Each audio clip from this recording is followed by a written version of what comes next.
Hello, ladies and gentlemen, and welcome to NRRL Season 1, Round 3. This is the Australian Grand Prix.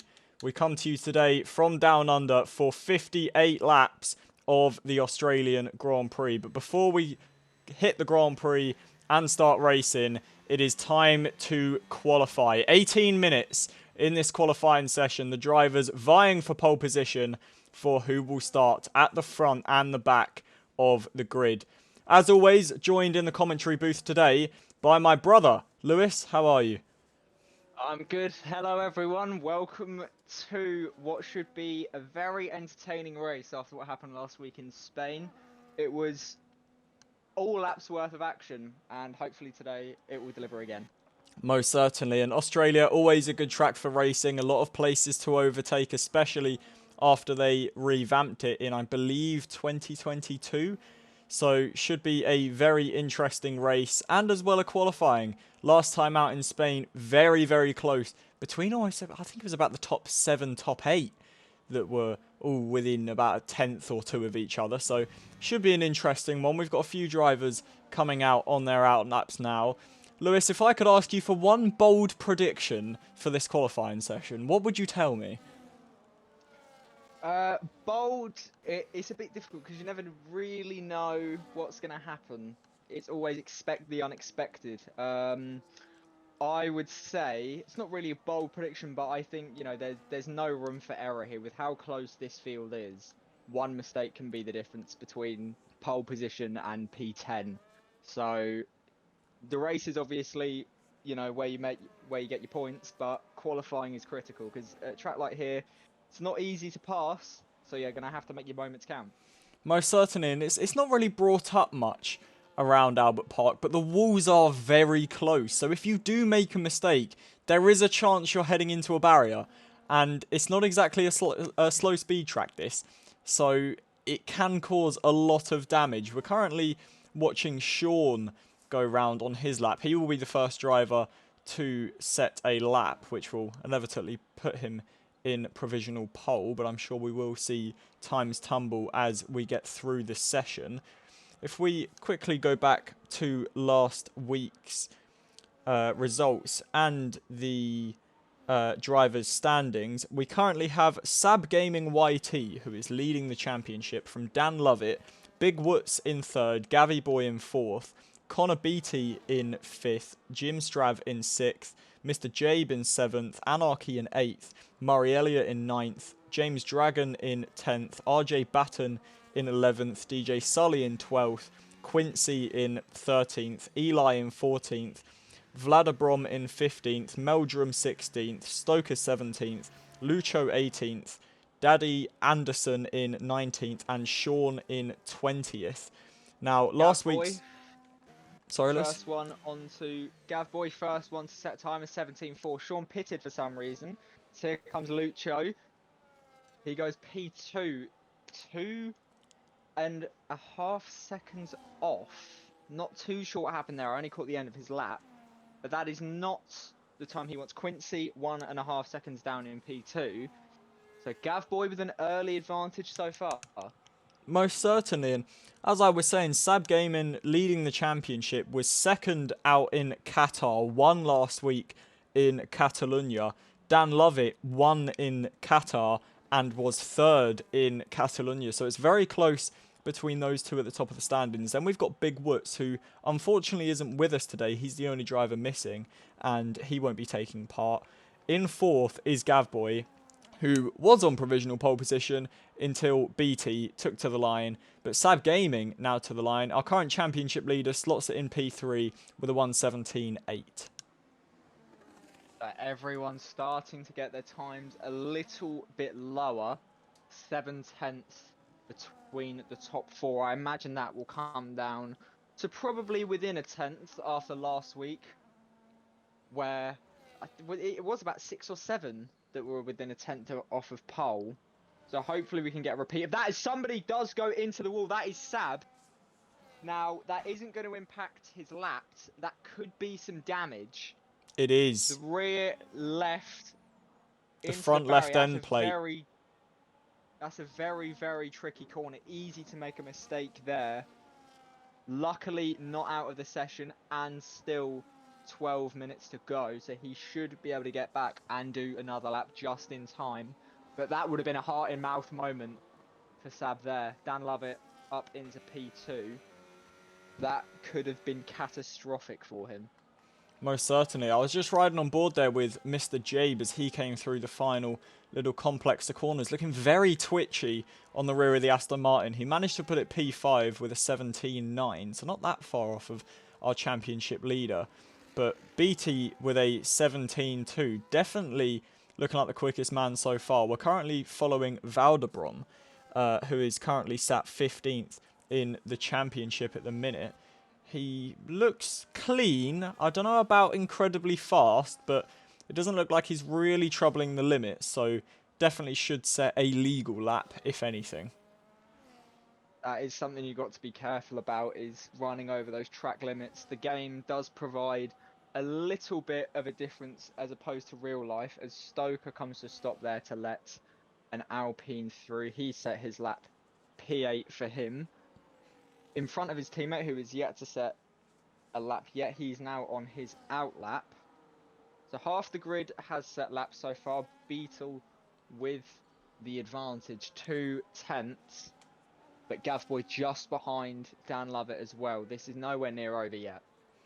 Most certainly. And we ride on board with Valdebron. He goes P8 with a 19.3. Like you mentioned, half the drivers have set laps. A couple more on their out laps now. The likes of Murray Elliott, DJ Sully, Josh, Meldrum. One thing you will notice is that the McLarens are sporting the chrome livery today. Oh, well, is it only one of them that's sporting the livery? Let's just look at Stoker real quick. Yes, so we're going to be able to tell them apart quite easily because Meldrum is running the chrome livery, which I believe they ran at Silverstone. So a very nice looking McLaren that we can ride on board with this weekend in Australia. He's now just starting his lap. We've got DJ Sully, who's also just starting his lap going into turn 1. But like you mentioned, Lewis, it is so easy to invalidate around this track. The track limits do not give any sort of mercy to you. Even sometimes one wheel over the curb, and that's your lap time gone. Yeah, there is a lot of corners that it's easy to make a mistake. This here, just on board with Gavboy now, the corner he is coming up to, this fast left right hander, very, very easy. If you get too far on the left hand curb there, you will not be moving. A lot of corners, it is, yeah, there's no room for error here, but it's very easy to make them. So you have to find that balance of pushing to get a good lap time, but also being very careful, because one mistake, as we say, can be the difference between P3 on the grid and P15. Exactly, and there's so many corners that you can invalidate at. It's not just, there's one big one or two big ones where you can really, screw your lap up.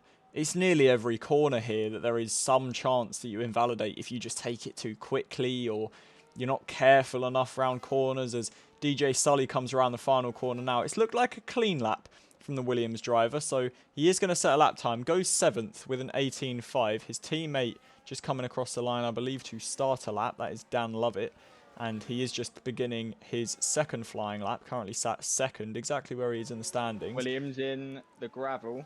And we've got Josh, who hasn't set a lap. I believe he was on a lap, judging by his ERS. No front wing. So he's obviously had a brush with the barriers somewhere in that Aston Martin, because that doesn't exactly just tend to fall off. So he will be back into the pits, and he will have enough time to come out for probably 2 laps if need be. So shouldn't be any salt in the wounds of that damage there. No, he'll be able to come back out perfectly fine. Murray Elliott just coming complex of corners now. He was somebody that was up there last week in qualifying. Can he put himself anywhere near? Doesn't look like it's going to be pole. He puts himself P7. That's a respectable effort. We got yellow flags in sector 1. That's a Haas round, I believe. I can't Valdebron. identify who that was. Valdebron round. He wasn't actually round. Profugo. Yeah, Profugo was round at the same time that Valdebron had put it in the pit wall, funnily enough. So I went on board with Valdebron, and he'd lost half of his front wing to the pit lane. Not an ideal session for the Hasses so far. BT coming back out now, our current pole sitter. DJ managed to get into 8th, so that's been clearly hasn't affected him too much. As now the session kind of dies down a little bit, not too many people come out. They'll be out towards the final couple of minutes of the session. But we do have, like I say, our pole sitter coming out, or provisional pole sitter. So this is definitely one to keep an eye on. Can he extend that lead from 2/10? As who is that that's just shot up the leaderboard? Sean, he went P8 with an 18.4. That's a decent lap time here. As Steeler now coming across for his lap time. He can go 5th in the Mercedes. A decent effort from him there, a 10th improvement. We've got Profugo round again at the chicane in the grass. He is completely stopped, I believe, just letting cars past as he now rejoins. But that's on an outlap that he's gone round. I don't know if there's any damage. I can't see as of yet, but no, it doesn't look like there's any damage to the car. But that's not going to help his tyre wear or his tyre temperatures being sat there for that long and having the spin. Like you mentioned, not ideal for the Haas cars so far, as we've now got RJ Batten, who's on a line, who is coming towards the final complex of corners. Very easy to make an invalidation on the exit of this. And as I say that, how he's not invalidated there. That was 4 wheels off the track, but somehow it's legal. He rounds the final corner. Again, very easy to invalidate on the exit curb there. He is going to get a lap, though.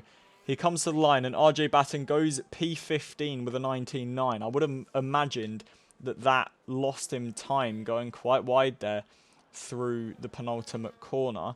But now we've just got 3 cars to set laps, 2 of them on outlaps of Meldrum and Josh, who we saw with no front wing earlier. And Jim Strav just biding his time, choosing when to come out of the pits. BT on his lap was a half a tenth down. Oh! He goes round and is out of the session. Now, what we were talking about earlier, making mistakes, especially on that curb, can be costly, and that could have cost him big time. Track evolution, as we know, the track should really improve as we get towards the end of the session, and that could be very, very bad for him. That's absolutely massive. I mean, we just caught the end of that there. You mentioned he was on a lap, so we flicked through the order to get to him. And he just got so wide on that curb, touched the grass, and that was it. I didn't think he was going to be out after that, but the damage can really hurt around this track, like I mentioned at the start. And that is our provisional pole sitter out with 5 minutes left of the session. Dan Lovett and Eli, and even maybe Mr. Jabe, are going to be looking at that, licking their lips, as they now all have a chance of pole. They're 2/10 off him at the minute, nearly 3/10 off him. But like you mentioned, with the track evolution, that is time that is easily gained around this track. Quite a long lap around Albert Park as well. So a lot of corners to gain time. This is going to be very interesting come the end of the session. And we just point out as well, look at the gap between P2 and P3 there. 1 millisecond. And if you thought that was crazy, the next 2, all within 2nd and 5th, all within a quarter of a tenth. Like we say, just not even mistakes, half mistakes can be so costly in a league when it is this competitive. And, you know, BT is going to be looking at that, just fuming with himself. It's almost one of those things where you can tell after the first part of that left-right, you know if you're going to be in trouble. And he will have known that wasn't going to end well. Now, like we say, it's shocking that he's gone out there as Meldrum goes on to pole. First man into the 16.9s. He will have known that was going to go wrong as soon as he went straight into the left-hander. But he's gotten very unlucky there for that to be the end of his session. Definitely. I mean, as a driver, you always know when something isn't quite right. And as soon as he turned into that, he will have known that he was not on the optimal line. And you know, you just try and gain the time even still. You stay on the throttle. You just pray that it sticks. And unfortunately for BT, he is not going to get pole position. And that is a massive crash for him in qualifying. Josh, I was riding on board with for a bit. He invalidated his lap, as did Jim Strav. So they are really going to have to push the limits on their final lap. Meldrum, absolutely out of nowhere. He didn't set a lap until that lap. And like you mentioned, first man into the 16.9s What a lap from the McLaren driver. And you've got to think now, Eli and Dan, both on their outlaps, do they think they can beat that? I'm sure they would have thought they can beat BT's lap. But Dan, who's maybe just been held up a bit there by the V-carb that was in front of him, do they believe that they can beat that lap time? They've come out a bit early. I personally would have come out a bit later, but I'm sure they know what they are doing. These drivers are at the top of their form currently. Like I say, Dan Lovett is currently second in the championship. Where is this first sector going to put him? He's up by 11 milliseconds, but he's gone wide and invalidated. That's not good for him. If he has enough fuel, he can maybe abandon this lap, try and recharge the battery a bit and do another one, because he won't have time to get in, get back out again. He's going to cut the chicane there. It's not what you want to see, but you can understand it from his perspective. I think everyone's been there in that position. But you say, do they think that they can beat that lap time? When you're a driver in the final qualifying run, a lot of us, you don't look at where the other drivers are. You just do your lap, you focus on that, and then you see where it puts you. I think it can actually put more pressure on you if you're too busy thinking about how far you are off. You just got to have complete focus on that lap. And when you're a driver of these caliber, of their caliber, you're going to think you can win this whole thing. You're not going to have self-doubt. But Dan Lovett, it's unfortunate for him. He's still in a relatively decent position, but I would imagine that P3 will not be his come the end of the session. Well, yeah, you've got to think that is his end of the session, and Sab goes into P3, our current championship leader, as Eli is currently on a lap, and I do believe he's up as well. So Dan, as much as BT's going to lose out for pole position and might lose a couple more positions, Dan is really going to be the big loser here, because having to come into the pits, he obviously didn't have enough fuel for another run. Eli now comes to the line. Can he demote Dan even more? We ride on board with him, and he stays fifth, although I think that might not have been a quick clap, so I believe now he's going for a quick clap. My apologies. But he is now going to get the best. Oh, wow. Okay, we'll get on board with him then. Talk us through it, Lewis. Gav was a tenth and a half up in the first sector. He was just slightly in front in the second. It's sticking for him, whatever he's doing. He's just throwing the car at the racetrack, and it's working for him. This has been a great lap. I don't know if this is going to be enough for pole, but he has had a great lap. Minimal mistakes. He comes around the final corner, nice and clean. DRS wide open. Battery down the main straight. He comes across the line. It's not going to be an improvement. He's actually lost time in the final sector there. And that, after what his lap looked like in the first two sectors, is a massive heartbreak for Gav. Eli, we're now riding on board with the man that is looking best out of realistically the top 5 here, is Mr. Jabers pitted, looking to demote Dan, Sab, BT, even Meldrum possibly. He is up on his lap. The Mercedes car working well down under in Australia. He comes around the final corner, just trying to swing it in. That's not the best final corner I've ever seen. Battery deployed to the line, DRS open. Where does it put him? He doesn't improve. He stays P5. All he needed was a millisecond and he would have gained, but he can't even find that down under.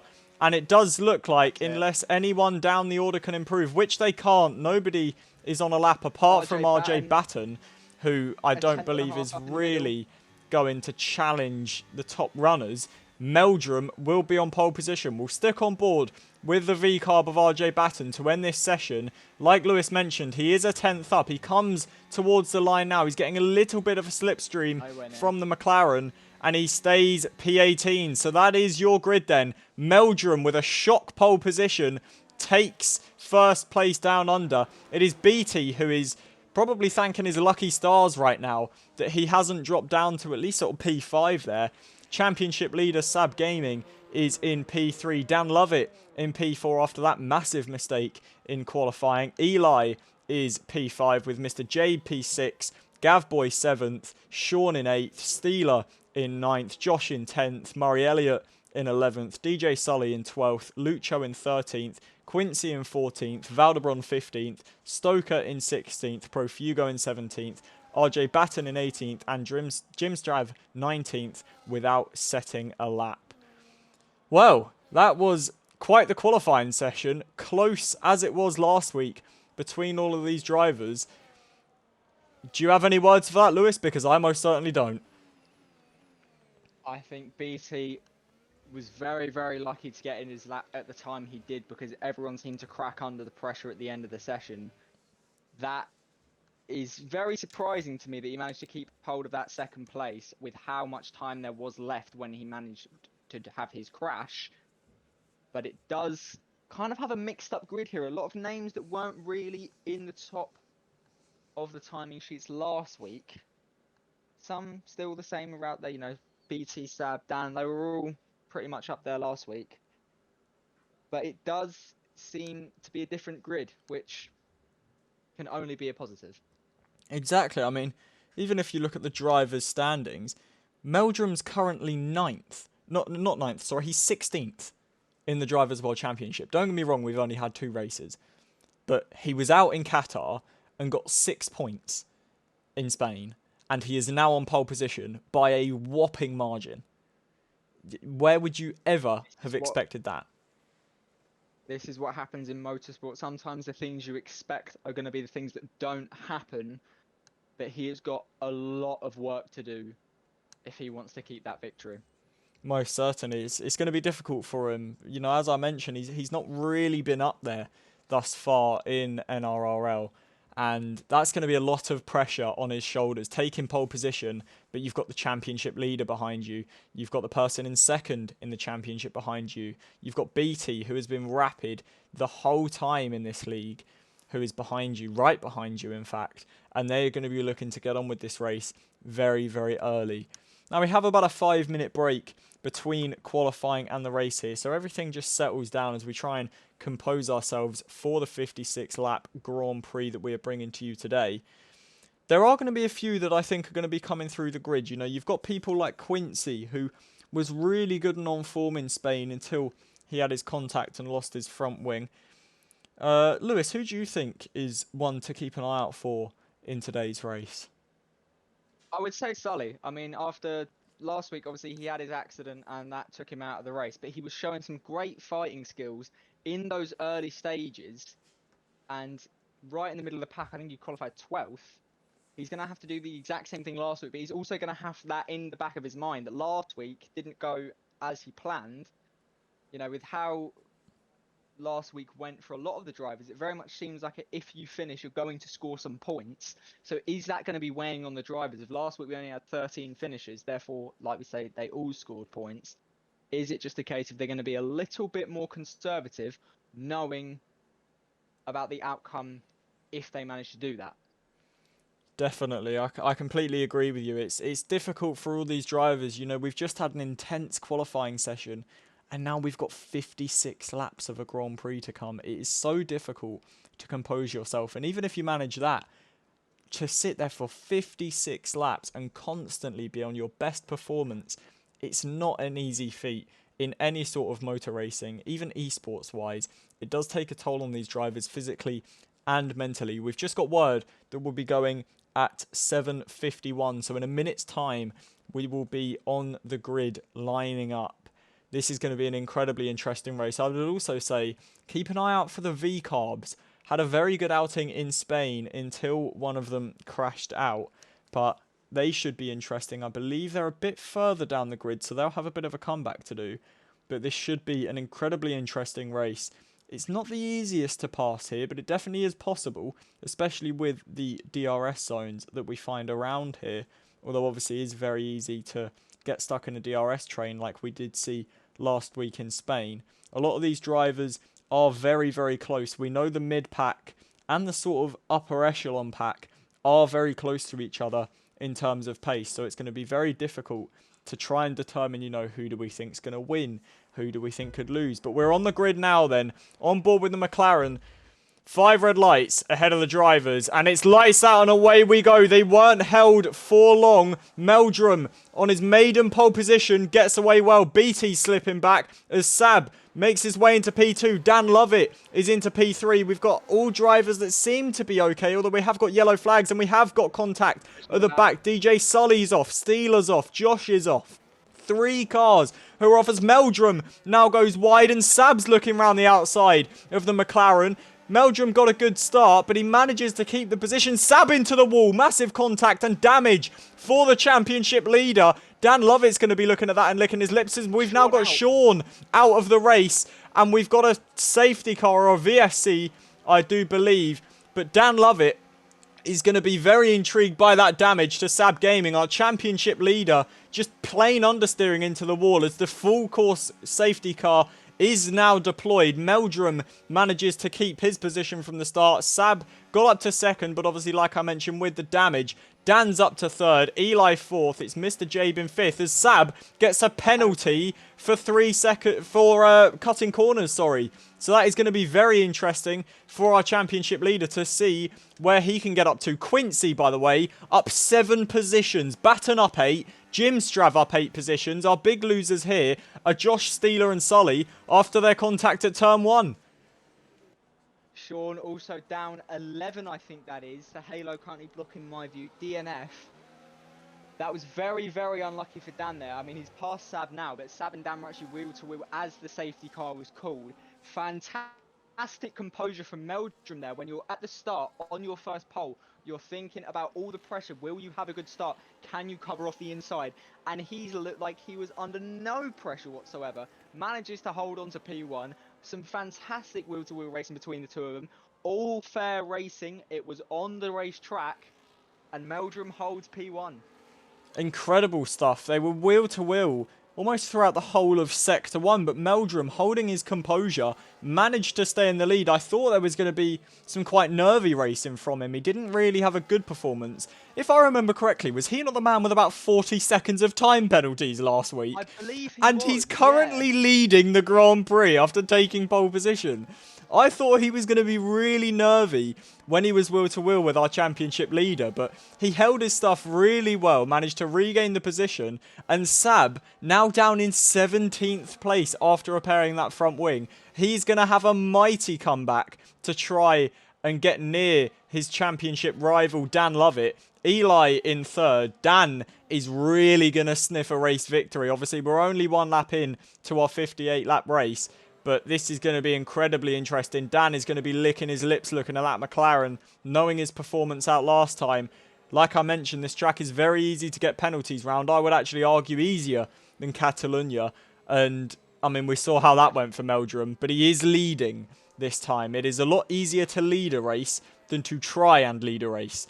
So we will have to see how the McLaren fares. Full course caution is currently thrown as we've got RJ Batten and Jim Strav up 9 positions. Quincy is up 8. BT having a terrible start, down 6 positions from second place. We thought he'd done well to maintain second on the grid, but unfortunately, he had a terrible start. I don't even know what happened to the Alpine driver, but one of the men who's looking to vie in the championship, down 6 positions on the opening lap. Phenomenal stuff. Exactly what you would think would happen at a track like Australia. You've seen it before in real life. 2002, a lot of incidents tend to happen on the opening lap, especially at turn 1, as we saw again today. But this safety car will be out for another lap, potentially even another one after that, as Valdo still yet to catch up to the rest of the pack. Same thing for him that happened last week, I saw him saying. So not an ideal start to his campaign. Most certainly not. I mean, we have seen the Haas struggles in qualifying and Grand Prix thus far in the season, and it doesn't look like it's going to get easier down under for the American outfit. Very, very difficult for them so far, as we've got Valdebron running in P18 and Profugo, who, to be fair, is up 5 places into 12th, having a decent little race so far, but it's nice. We've now got the safety car to kind of chill out. We had the first lap. We had the drama, the contact, the damage.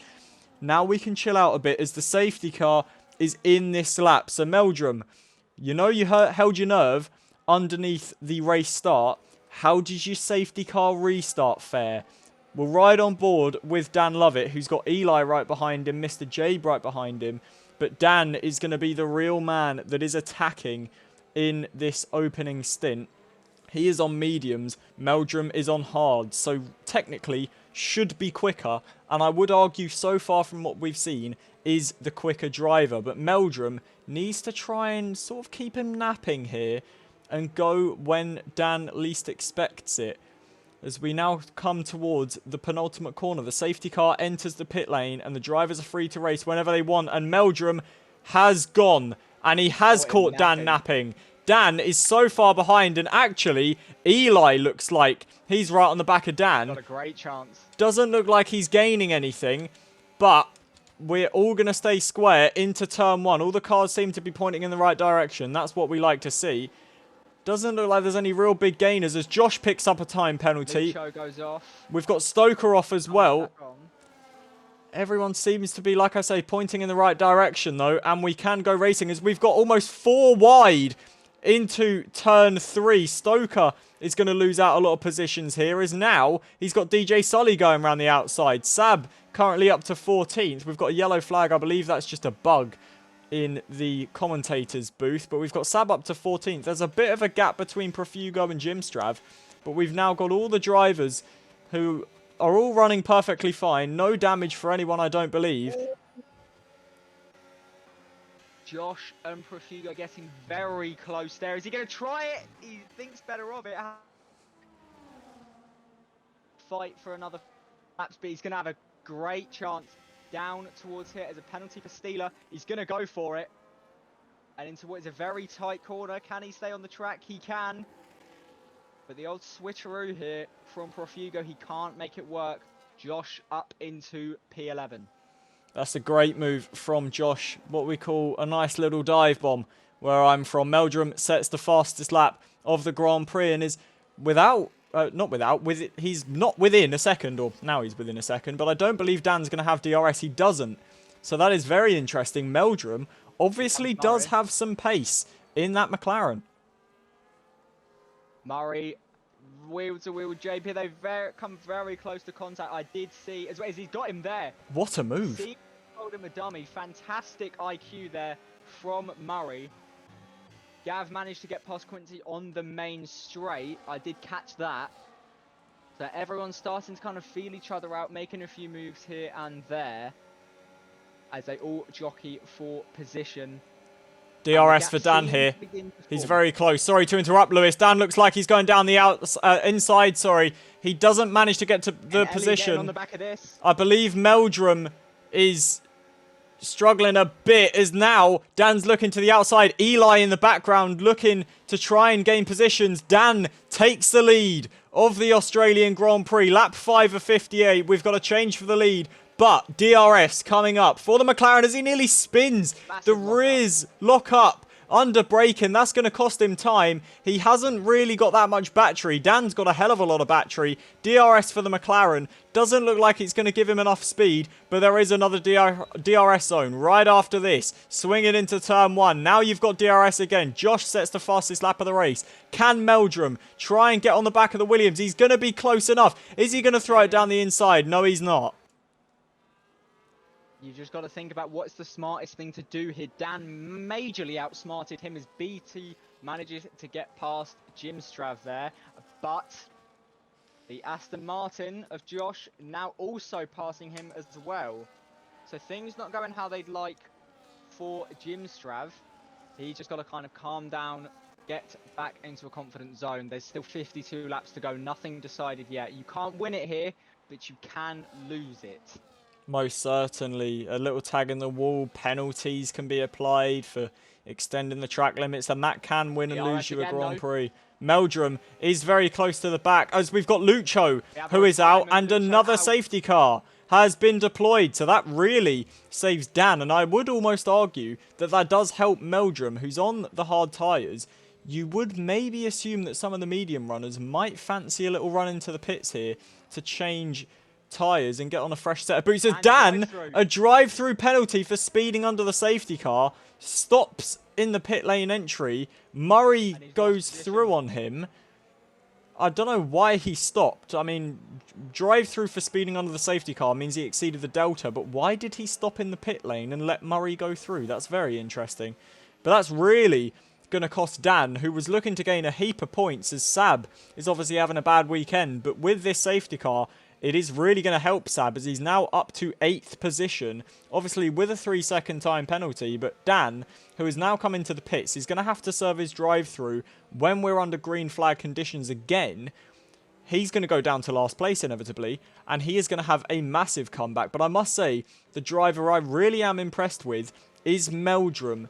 All he needs to do is save his battery a little more, and I can definitely see him winning this race. That's his only flaw at the minute that I've seen, is that he never really has much battery. When battling there, he was basically on an empty tank. Dan had nearly 90% of ERS, which is always going to favour the Williams driver. But he's now got Eli behind him in the Mercedes car. Gavboy up to 3rd. Quincy is up 10 places in 4th. RJ Batten is up 11 places in 7th. So we've got a lot of big gainers. This is going to be a very interesting safety car restart as people vie for position. Absolutely. As we have somebody in the chat, Elite Blitz going all the way. So we have some fans here for Elite. Both these two, very, very surprising to see them at the top. But it is lovely to see we do have some fresh runners. Now, personally, I'm not too sure if I'm you. If I'm Dan Lovett in this position, I'm not... Obviously, it's not a great position to be in to have a drive-through. I'm not stressing too much at this stage yet, as we've seen how often safety cars get called. It would be shocking to me if there wasn't another one. So he's just going to have to say, look, made a mistake, not ideal. It's not the end of the race yet. There will be another safety car, I'm sure of it. And that will be his chance to strike. BT comes into the pits here. He comes into the pits. That's a very late pit stop. I wouldn't have pitted then, most certainly. But that is going to demote him down quite a bit. One of the championship fighters. So really the big three in the championship, all out of position here. We're going to have BT in last place until Dan serves his drive-through. Then he will be last place. We've got Sab in 7th after that first lap damage with a penalty, bear in mind. This is going to be a very interesting safety car restart and rest of this Grand Prix. Because, like I say, the big three in the championship aren't anywhere near the sharp end. It's a juxtaposition, really, as both drivers will be looking at what happened at the last safety car restart, as Elite would have had a great view of it. Meldrum sent him a dummy and went straight very early, managed to keep hold of P1. Elite is going to be anticipating that to happen again. And it's almost going to have to be a bluff or a double bluff to see who can come out in front. It's critical for Elite, really, that he can get past him and then try and burn his tyres out, because him being stuck behind a car on worse tyres is not going to be doing his tyres any favour as the safety car comes in this lap. So we will see when Meldrum goes then. He now becomes the de facto safety car as the safety car peels away towards the pit lane. Like you mentioned, Meldrum, you'd surely imagine is going to have to do something different to catch Elite out. I can't believe I'd never realised his name was Elite. I've been calling him Eli this whole time. But thank you to that lovely viewer, James Cherry, for correcting us there. As Meldrum gets ready for the safety car restart then, Gavboy is also going to look to gain. Quincy, who's up 10 places, is definitely going to be looking for some more gains under the safety car restart as we're going to go on board with Meldrum. When does he decide to go? This is about the time he went last safety car restart, and he's gone again. Safety car in the pit lane. He's not caught Elite napping. He knew that this was going to happen, and he's now draining the battery as we enter lap 9 of 58 of the Australian Grand Prix. It doesn't look like Elite's going to be able to make a move, but now Meldrum a little bit wide through there. Elite doesn't look too bothered. He's not draining much battery. He just wants to stick with him, as we have got, again, another bugged yellow flag, as Elite almost pushing Meldrum. The big loser there, broken his wing. Oh, wow. And a huge lockup. I'm not sure what caused that. He's going to have to be very careful around these parts of the track here, as he knocks a cone onto the circuit. He's managed to let everyone through safely. I wasn't able to catch what happened there as we were talking about the leaders. I did see out the corner of my eye he dropped down quite a few positions, but if you look at his car there, wing, absolutely half of it is gone, and that is gutting for him. I will tell you now for a fact. Like a decent idea. Sorry to interrupt, Lewis. Meldrum is not made for the lead. I mean, he has drained his whole battery on the first lap after this safety car. Elite, is just sticking with him and has used half of that. Meldrum is not comfortable in this position. He doesn't really know what he's doing, and he's locked up. As you say that, he's locked up. And, I mean, it just proves my point, doesn't it? He's not led a Grand Prix thus far.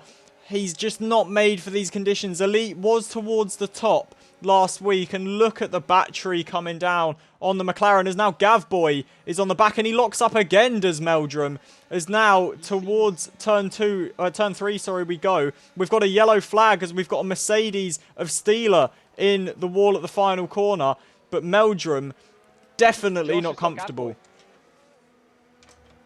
Yeah, Meldrum, I was going to say before he lost the lead, and even still now with these mistakes he's making, he does seem, you know, nervous and excited. He just needs to calm down and realise that it isn't all about right now. It isn't about who crosses the line in first place on lap 10. It's about who crosses the line in first place on lap 58. That's where you get your Here comes Josh. Points. And he's under pressure again here, as he's got no battery left to fight him with. He's pushed him very wide. He's made more than one move there.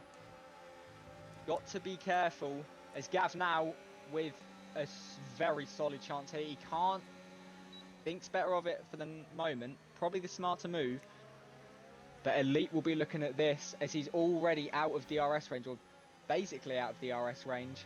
He will be cheering inside that cockpit because everything he's been wishing for has happened. I mean, I was riding on board with Josh for most of that first sector.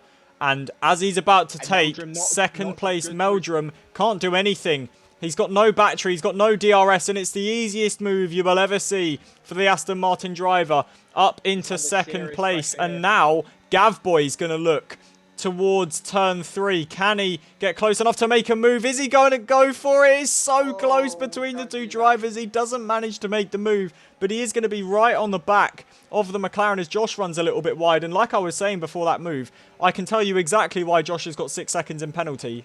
He is wide basically every corner. I don't think there's a corner that I've seen him where he has been on the track limits. Gavboy off onto the gravel. I saw him re-enter. I could see the gravel. Contact between Meldrum and Josh as they're wheel to wheel. This is getting very, very reminiscent of a demolition derby. And as we saw last week with the Mercedes, I forget the name. It was a reserve driver. My apologies. As we saw last week with the Mercedes in first place, just getting away because of all of this. Exactly. I believe it was Josh in the Mercedes, and then he had that disconnection issue and he fell back I think you're right, yeah. Eventually. But Josh currently in third place. Obviously a lot of penalties to his name, but Sab Gaming, our current championship leader, already up to 4th and looks to be challenging the top 3 as Meldrum, again with 0 battery. Elite manages to stay in the lead with about half of his battery remaining. Josh doesn't really have any battery either as RJ Batten picks up a 3-second time penalty. Sab just biding his time as we've got a yellow flag in the final sector, and that's Dan Lovett round. Wow.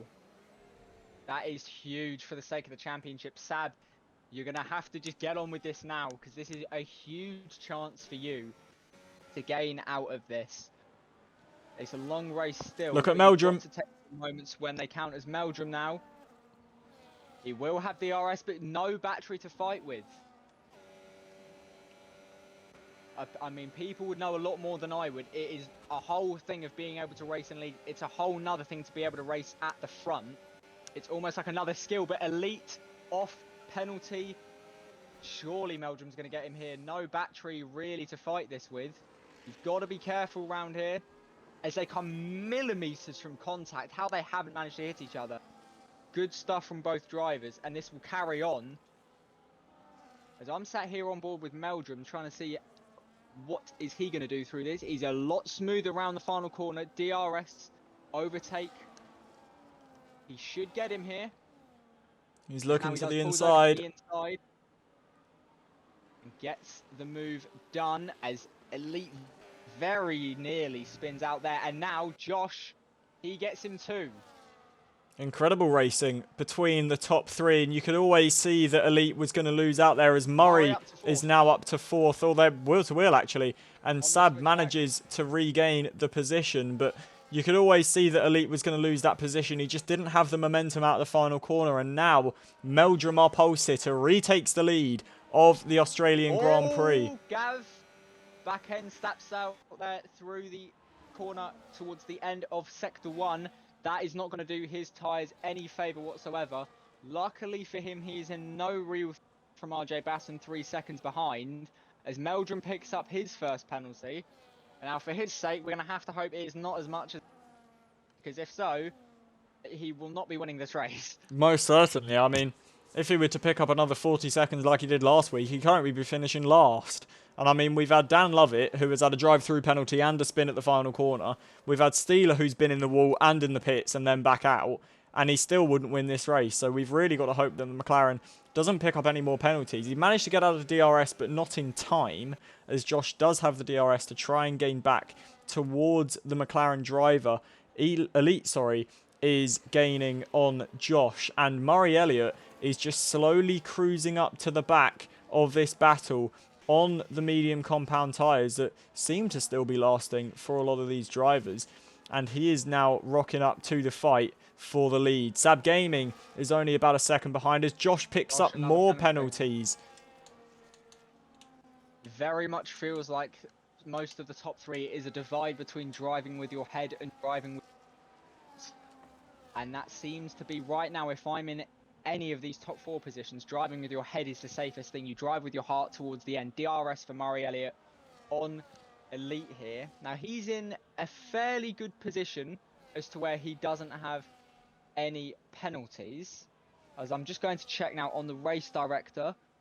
He's only picked up 1 corner cutting infringement so far. So he has pretty much another one that he can use out. Of course, your third one will be a penalty. As now the top 2, and they're going for it again.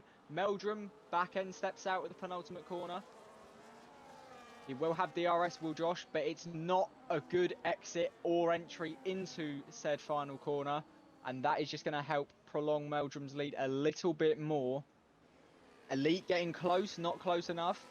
And Murray driving a little bit more maturely, I would say, here, and just letting this play out in front of him. Knows sort of when to stick and move, and he is working for him at the minute. Most certainly. I think Murray has maybe just taken a little better care of his tyres so far, and like you say, he's not really troubling the track limits, not really getting any warnings or penalties. He's struggling a little bit in the dirty air, running right behind the Mercedes of Elite, but all of these drivers draining their battery now, as Josh now only down to 10%. Elite is now down to about 17%. Murray's down to about 30%.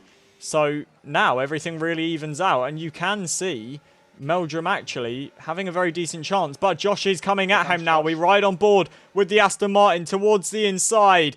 Is there going to be contact? There is contact between the 2 drivers. Josh goes off the track, and he is massively slowed down, and he's going to lose out here to Elite. And nearly even Murray is now Elite takes second place. I would have said that was a little bit dangerous. Murray's touched the grass as well. These 4 are getting very, very aggressive with each other. Sab now up to P4. Sort it out, boys. Calm down. This is not the way to go racing. Contact is fair. It's a contact sport. But not Meldrum off. This way. Meldrum off onto the grass, and that is going to promote Eli to the lead. They are very, very close. Wheel to wheel are the 2 drivers. They're still making contact as they go down the straight. Meldrum's going to throw it down the inside. Elite holds the outside. There's contact between the 2 of them. Meldrum loses momentum. Elite moves himself back into the lead as we've got Stoker round at the final corner. While one McLaren fights for the lead, the other one is in the wards in 15th place as we now go back to the leaders with DRS on board with Meldrum as we come towards the first chicane. Can Meldrum make a move? Make any impression on the lead? He doesn't look close enough, although he is gaining. He's not going to look towards the inside. That's a bit dangerous. He goes over the curb now. This is the real overtaking opportunity as Elite gains another penalty. Murray up to 3rd as Meldrum to the outside he goes. Is it going to be shades of what happened last lap? No, it's not, but he has gone deep, and he's onto the gravel, and there's contact between the two of them again, and this is getting feisty between the two leaders. Murray is going to be looking at this thinking, oh my word, this is brilliant, as Meldrum now goes wide again. And I do wonder if he's almost trying to DRS bait him as there's contact. And now Murray, as they're into the wall together, Josh is pitted to get out of it, but there's even more contact. And I'm sorry to say it, but Meldrum is not driving correctly here. As look, now he just drives Murray off the track.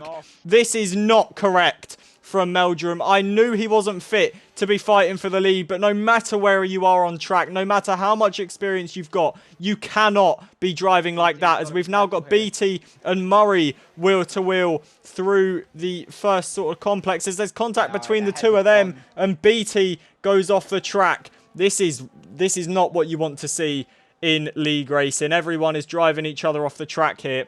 An Elite, now a second clear of Sab Gaming, is probably very happy about what's happening. But us watching this is not what we want to see. As now Meldrum is gaining on BT towards the chicane. Is there going to be a gap down the inside for the McLaren? He is definitely gaining. He is going to go for it. Is there going to be contact? They managed to get through cleanly. Meldrum cuts the corner though.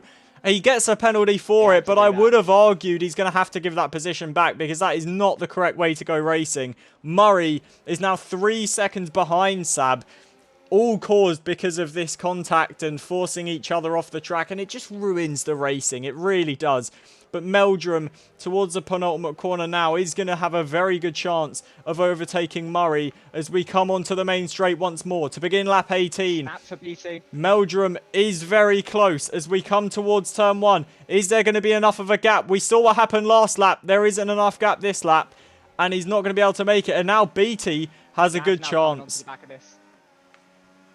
Like all 4 drivers, I was going to make the point before these major incidents has happened, as Meldrum, a huge lock up there, and nearly he does lose position now.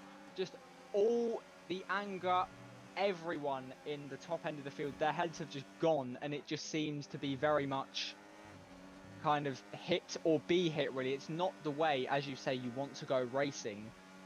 And this is just descending into pure chaos. I would hate to be one of the stewards right now having to clean this mess up, because where do you even start? And this is only 18 laps into a 58 lap race. It isn't going to end here whatsoever. Exactly. And I mean, like you say, I would not want to be a steward working on this race after this, because there is going to be plenty of incidents to clear up, and I'm sure Meldrum is going to be in the steward's room more than he isn't tonight, which is of course not what you want to see. But now, like I say, a 3.3 second gap between third and second as Elite comes into the pits at the perfect time, because we've got a full course safety car. Quincy is out of the session. Like you say, the perfect time for that safety car to come out, as now this will bunch the field up. Is they're going to allow drivers to overtake under the safety car. Valdo picks up a drive-through. Quincy leaves the session. Heartbreak for him. Did he DNF last week? I believe he did. Or I'm not too sure. I can't quite remember that. I don't think so. It was a very, very... There was chaos last week, and even more chaos this week. As you see there in the chat, playing bumper cars. Absolutely. This is just... It very much seems to be survival of the fittest here. I just can't believe that move at turn 1. I'm sorry to interrupt, Lewis. I just can't believe that between Meldrum and Murray. There was no gap there whatsoever, and he's just taken way too much momentum in and just drove him off the road. I mean, you could never even imagine seeing that in real F1. I mean, he's just driven like he isn't there. I mean, he's taken himself off the track, taking Murray off it. Absolutely. I can see in the chat now, in the server, I'm sure you can see this as well, Jack. There are some words being had. Obviously, we'll leave that to the stewards. And you can understand it totally. From what I saw, I guess I had a different angle to you. It very much seemed like Meldrum locked up. And obviously, at that point, steering the car is utterly useless, as that isn't going to do anything. And that caught up the rest of the pack as BT comes into the pits now. quite So interesting. is Murray is Sab. on medium tyres and has stayed out. And let me just check quick. He's been on those for 13 laps, so not quite full race distance so far, but he's been on them for quite a while. Those medium tyres, I would have expected him to pit, but that's quite interesting, as we've now got a Ferrari 1-2 down under. And yeah, we can see in the chat that Murray is not very happy with Meldrum, to say the least. And to be honest, I don't blame him. And I think I'd even be a bit more annoyed than Murray is. That is not the way you want to go racing. But I'm sure Murray will forget that, as he is now in the lead of the Grand Prix. Meldrum in 5th, as most of the people pitted. Elite pitted a lap earlier. We've got Sab, who pitted for hards, Meldrum on the mediums, BT on the hards. We've then got Josh, who stayed out, Gavboy, who pitted a lap earlier. Dan Lovett has stayed out and is up to 9th. But this is going to be a very interesting restart, because we've got a lot of people that are going to look to gain up. And we've kind of got our wild card in there of Meldrum, who seems to make these races quite interesting when he's near other vehicles. Yeah, it very much seems. I think most drivers now will be looking at him with very much a be careful kind of feeling when you see him towards you. Now, if you're Sab or really any of the pack that have been towards the front, you're going to hope that this doesn't do exactly what happened. And the interesting thing here that we've been yet to point out, third safety car of the race, the first one where the restart won't be led by Meldrum. You would assume that means that they'll go differently, as Murray now comes into the pits from the lead. So luckily for him, he's not going to be near Meldrum as we begin this safety car restart. We definitely don't want to see any more incidents like we saw at turn 1. But Jim Strav now takes the effective lead of the Grand Prix. He's been out 14 laps on those hard tyres, so I doubt he's going to be out for much longer. But we did see a lot of people stretch their tyres in Spain, so definitely possible for these drivers to stretch the tyre life out and potentially go quite long on a set of the hards. Jim Strav, he is actually not that far off the championship lead. He finished 3rd in Qatar. Contact. He did retire in Catalonia. As you say, you've seen contact under the safety car, Lewis. Between Sab and Elite, I didn't see any front wings flying about. I think it was just a slight tap. That was just something to keep an eye on. I would expect, well, it won't be in this lap, we know that. But yeah, I think both cars are fine. But just a slight knock at the end of Sector 1.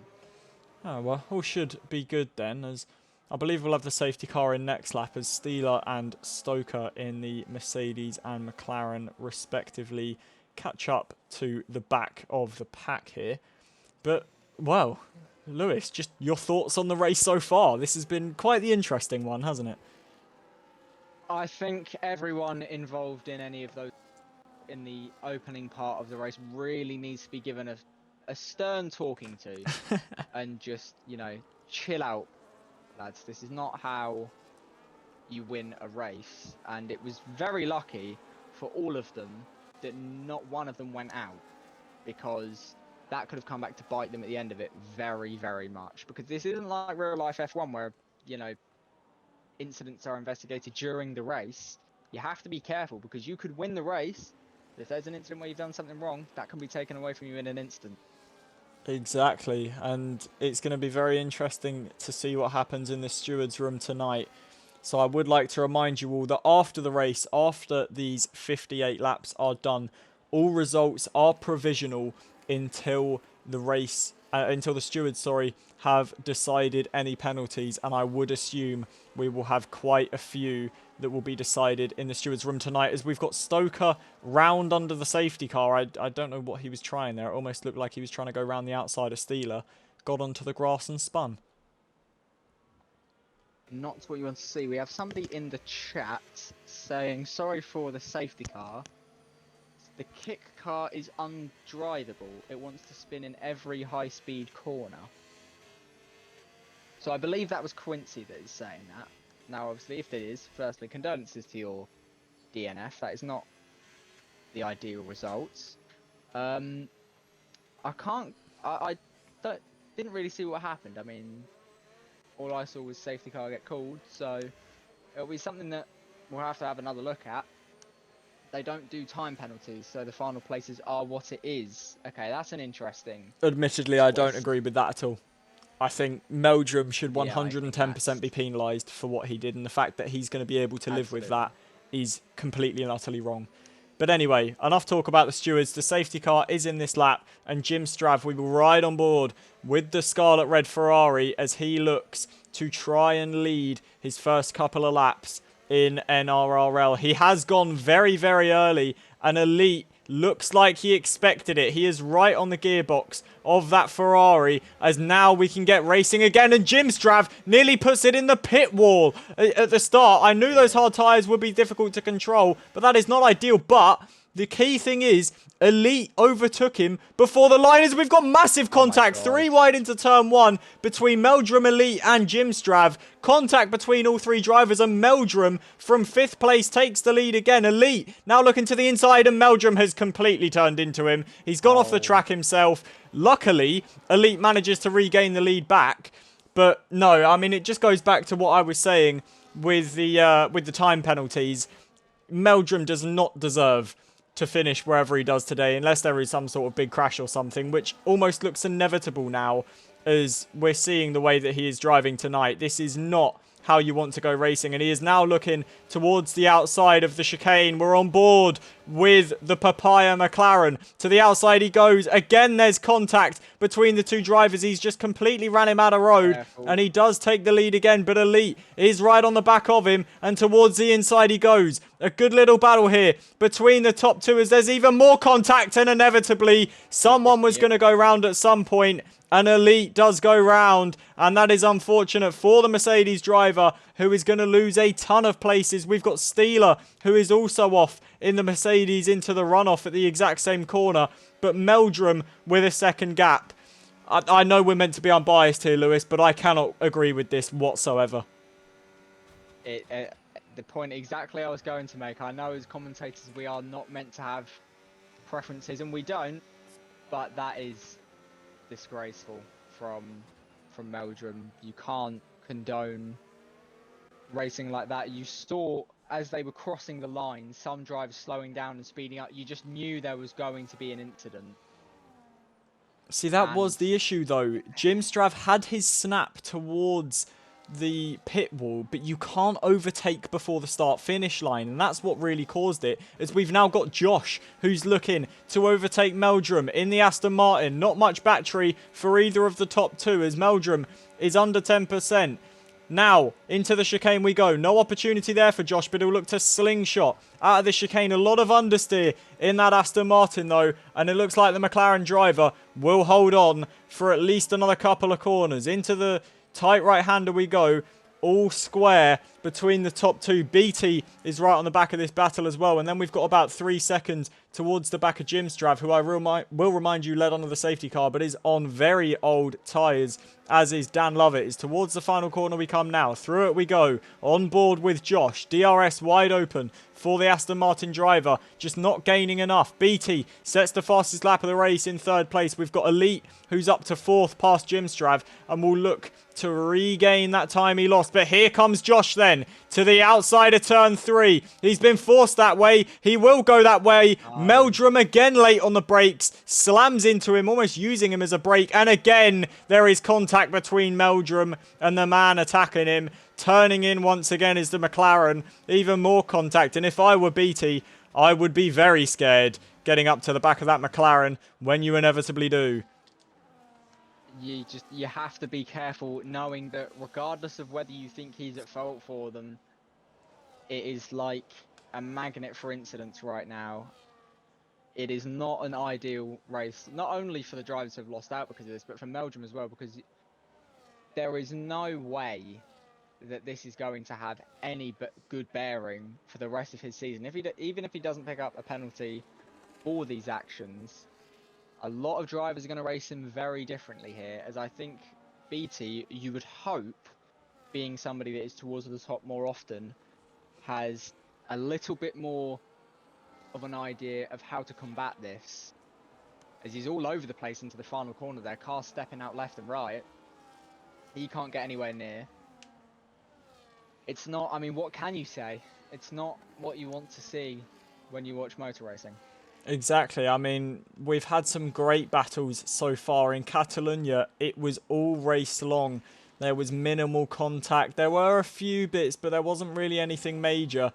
But this, it's almost difficult to commentate, because this is not what you want to see at all, as we've got Gavboy, who's round at the final corner. But we will take our eyes back to the lead battle, as BT is within DRS of Meldrum, and with a fair amount more battery. DRS is going to be open on the Alpine. He is draining that battery all the time as we get towards the high-speed chicane, gaining on Meldrum. He swings it in left, swings it in right, cuts over the curve. That'll definitely be a warning for the Alpine driver, as we've got Mr. Jabe up to 8th, overtaking DJ Sully. But I would not be surprised this lap if we see a change of the lead here. BT looks very confident on those hard tyres in that Alpine, and is gaining all the time on the leader in the McLaren. Now, I will remind you, this league is realistic performance, so the McLaren is the quickest car, but the way this league works is the slower drivers are put in the quicker cars, as we've got BT, who's nearly round. Meldrum sets the fastest lap, which is immediately taken back by BT, even with that snap out of the final corner. And now, is there going to be enough time gain for BT to try and make a move down the inside? Meldrum moving all the time. He throws him a little dummy, but he isn't going to go for it. And all stays square between the top two for the time being. He's going to have to be very careful with how much he moves there, as we make to either the track 2 is illegal. And as you were watching that lead up there, as it started to closing down a little bit, I was sat watching through the left-right chicane, the two Ferraris getting very close to each other. So it very much seems like no team orders down at the Prancing Horse. Exactly what you want to see. And Murray managing to hold on to that place, as we have Meldrum, another penalty. That's big. 6 seconds BT now has on both first and third. Now, if you're BT there, surely you're going to start to think of that and try and use that to your advantage. Most certainly. I mean, you mentioned he is normally towards the front, so maybe has a bit more experience. And now you know you really don't need to go for the lead almost. You just stay in the DRS and stick with the McLaren driver, as we're approaching half race distance now. BT is in a very good position because he doesn't really have to do anything. He's made 2 stops. He could probably take those tyres to the end if he whispers to them. And he can just chill, really. If I'm BT at this point, I'm even potentially thinking about, you know, recharging that ERS, letting it save for a few laps, just build up, because it takes very long for the recharge to fully happen. Even potentially drop out of DRS at this rate, because you know Meldrum's going to have to stop again. Like you say, if he can keep these tyres to the end, it's possible. I'd start to think of it, oh, he's right there. So He's got a good run now. Now it's overtaking him. As towards the outside of the chicane he goes. This is going to be very dangerous, but he does make the move before they've even got to the chicane. And BT takes the lead of the Australian Grand Prix from Meldrum, who is going to come back at him towards the sharp right-hander. On board with the McLaren, not close enough to make a move, and he locks up the rears. And that is not going to help him in his pursuit of the Alpine. He hasn't lost that much time to him, so he won't be complaining that much. But the tyre wear will be screaming on those mediums as BT now looks to run away. Stoker gets a 3-second penalty, currently sat in 13th in the other sister McLaren, as Meldrum with a great run down to turn 1 as we ride with the McLaren. He's not going to make a move there, and that was smart from Meldrum. That's what we want to see from the McLaren driver. He didn't just throw it down the inside all willy-nilly. He waited for his moment, and again here, he's just biding his time, and that is exactly what we want to see here in our league racing. Absolutely. I think at this point now, in this kind of, we've just crossed halfway distance of the race, it's one of these things where even as drivers, you can start to get a little bit, not necessarily bored, but just, you know, when things aren't really happening the way you want, a little bit disenchanted with what is going on. Now is not the time to do any rash moves. Just be smart, be sensible, know what you're doing, and then let your driving do the talking for you towards the end. We've got Stoker in the wall at the end of Sector 1. A bad day going worse for the other McLaren. While one of them is fighting for the leader Grand Prix, the other one penalties and big damage on that McLaren. And you would assume he will have to come into the pits to change that front wing. Not an ideal for Stoker, but the chrome liveried McLaren is gaining on the Alpine. DRS is enabled and he's managing that ERS very well as Meldrum. As towards turn 1 we go, he's not close enough to make a move. We've got a yellow flag for one of the Haas cars that manages to get running again. Not a great exit out of turn 2 for Meldrum. I don't believe he's going to be close enough and he's going to have to sit behind that Alpine for a few corners longer. Josh is slowly starting to creep up on this battle, but the big loser is Elite Blitz, who is not gaining at all. He's actually losing time to the 3 lead cars here. He is not going to be happy with the McLaren after costing him a chance at victory thus far.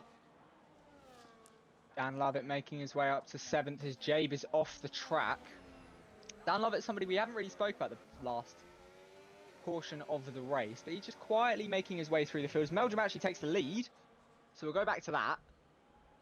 Meldrum gets the lead and has DRS to pull himself a bit further away. Doesn't look like he's going to pull himself out of DRS range for the next part, as he actually goes very, very wide. And now they're trying to DRS trick each other. And as you say, Josh now on the back of this, and he is now into DRS range. Very, very interesting. The 3 leaders now all up together, and this is now a 3-way fight for the lead of the Grand Prix. CRBT is gaining on the McLaren, but he's not close enough. Josh even further behind the pink and blue Alpine, but a good exit out of turn 1, and BT surely going to retake the lead here. To the outside he goes, and that is the position gained for the Alpine as Meldrum makes a big mistake all over the sausage curb on the inside of the left-hander, and that is not ideal for the McLaren as he's now got Josh all over the back of him, and this is going to get very interesting down into the fast chicane. Lewis, take you with us, sorry. It's a rash move there from Meldrum at that corner there, as he is going to be sort of a bit of a balance here of defend from Josh and push for BT. I think we know what he's going to do. He's too far back to make a move. It's not smart. You're going to end up taking out both drivers there. Just something you've got to focus on too much through that chicane, as we've seen him qualifying. One wrong move and that can be the difference between no points and potentially 25. As all 3, they just kind of chill down now as they get ready for the main straight. Towards the back here, Steeler getting through Profugo. I've just seen that out the corner of my eye. DRS now, and he should get him towards here. No battery. Good move. BT trying to hang around with him. Very close to touching the wall. DRS for Meldrum is obviously a double DRS zone. As they come very close again to contact.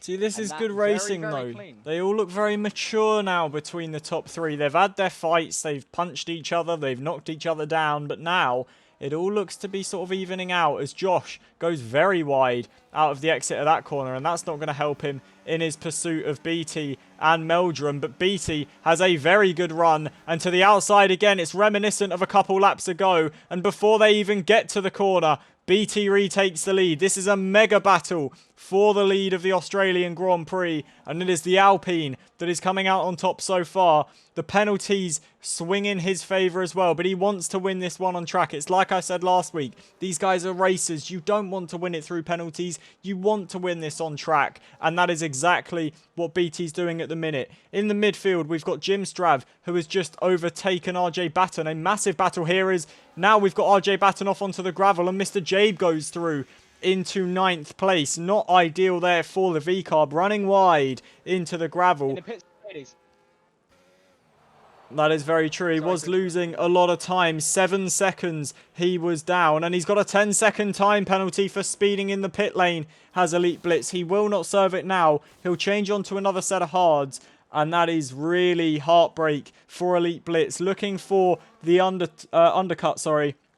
Maybe trying to gain back some of that time he lost after that collision with Meldrum. But it is not going to happen for him today. And you would have to say now, it is looking like BT's day so far. Absolutely, he's been probably the most mature one out there. He's had his incidents, but he's managed to keep himself in the fight. As now things, as we said, we're still in that kind of period where they're coming towards the end of their stints here, just kind of feeling each other out and trying to get a level of track position before those last pit stops. So things maybe do just quieten up a little bit, but these three are giving it absolutely everything at the top of the field. They've got practically a 10-second gap to P4.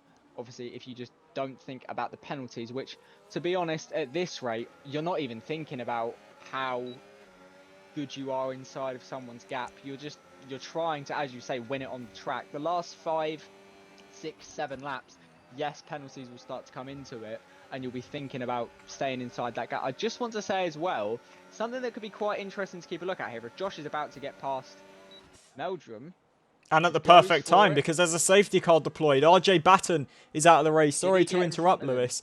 There was, I believe, contact and the V-carb into the wall and another safety car, but perfect timing for Josh as he managed to get ahead of the McLaren and into second place. That is beautiful from the Aston Martin, and I'm sure that a lot of these drivers will be pitting now. 14 laps on the hards for BT, 17 laps on the hards for Josh, 14 laps on the mediums for Meldrum. And I would not be surprised if a lot of these drivers are seen coming into the pits at the end of this lap. This was the point I was going to make before the safety car was called, and this could still be quite interesting depending on who pits.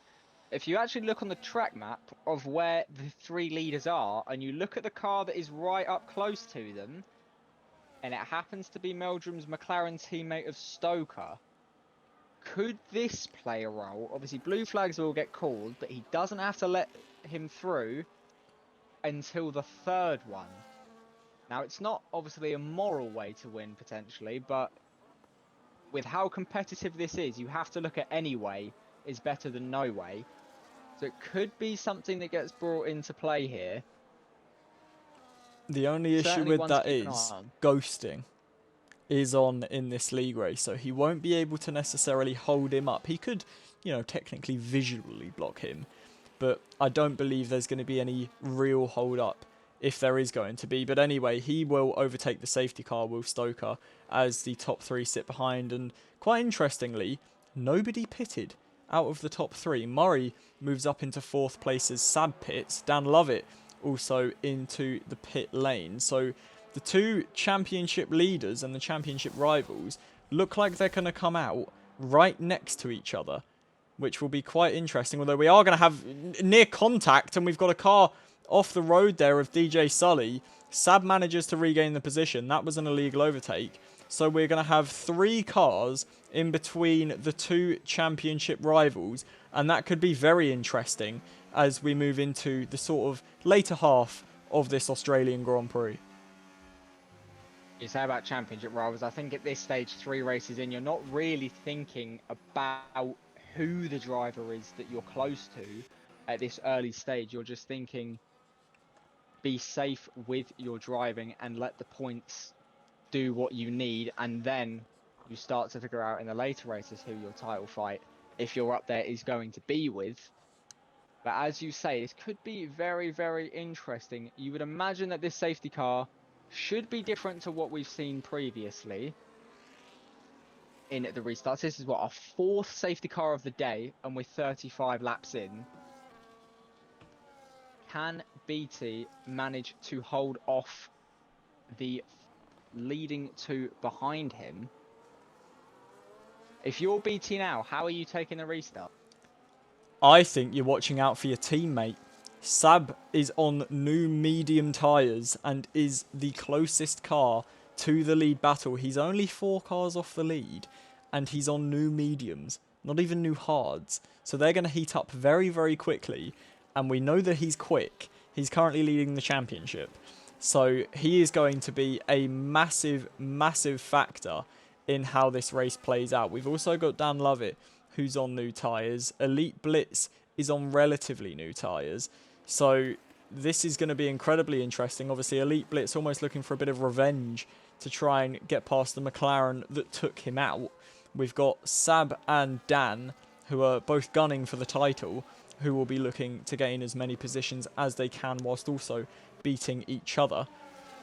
But currently in the lead, CRBT, who had a very good outing in Catalonia, leading the Grand Prix, up penalties-wise as we currently take a look at the penalties. We've got BT on 3 seconds, Josh on 9, Meldrum on 12, Murray only on 3 as well, Sab's on 6, DJ is on 3, Elite Blitz is on 16 seconds, actually, so he might not be the biggest factor. We've got Dan Lovett on 3. Every car that hasn't retired from this Grand Prix has a corner cutting penalty.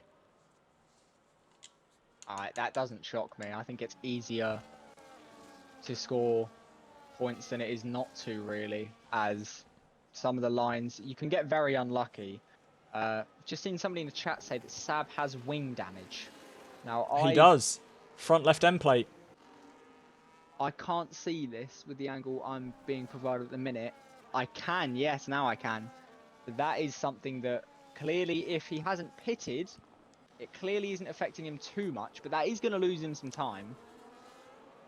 That throws up a spanner in the works of Alpine. As you say, BT, you would have been thinking about Sab. Where does that turn your mind to now? That is a very good point. I mean, like you mentioned though, he did pit and didn't change it unless he got it under the safety car.